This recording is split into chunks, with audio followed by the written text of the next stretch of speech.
આજે મારે બનાવવું હતું પનીર મસાલા, તો પછી વિચાર્યું કે ચલો પનીર પણ ઘરે જ બનાવી લઉં. તો ફટાફટ એક તપેલીમાં મેં દૂધ ઉકળવા માટે રાખી દીધું અને જેવું દૂધ ઉકળી ગયું એવું મેં એમાં લીંબુ એડ કર્યું, કેમ કે જ્યાં સુધી એમાં લીંબુ એડ ના કરીએ ત્યાં સુધી પનીર ના બને ને મારા વાલા. પછી જેવું મેં એમાં લીંબુ એડ કર્યું એવું જવો પનીર બનવાનું રેડી થઈ ગયું. પછી મેં એક આછા કપડામાં એને ગાળી લીધું.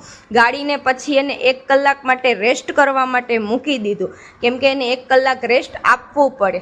1 કલાક પછી મેં પનીર ખોલીને જોયું તો સાચે જ એમાં પનીર મસ્ત બનીને તૈયાર થઈ ગયું હતું.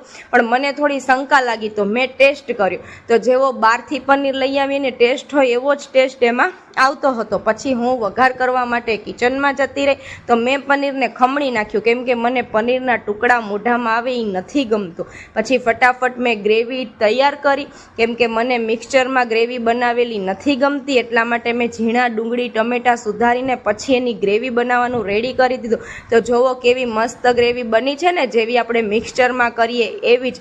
પછી મેં એમાં પનીર એડ કરી દીધું અને મસ્ત આપણું પનીર મસાલા રેડી થઈ ગયું. એમાં કેવી સરસ સ્મેલ આવે છે ને દેખાવ પણ કેવો સારો લાગે છે. પછી હું જમવા માટે બેસી ગઈ. તો જમવામાં મેં બ્રેડ અને પાઉં મંગાવ્યા હતા, કેમ કે મને રોટલી નહોતી ખાવી. ચલો તમારે પણ જમવું હોય તો આવી જાઓ.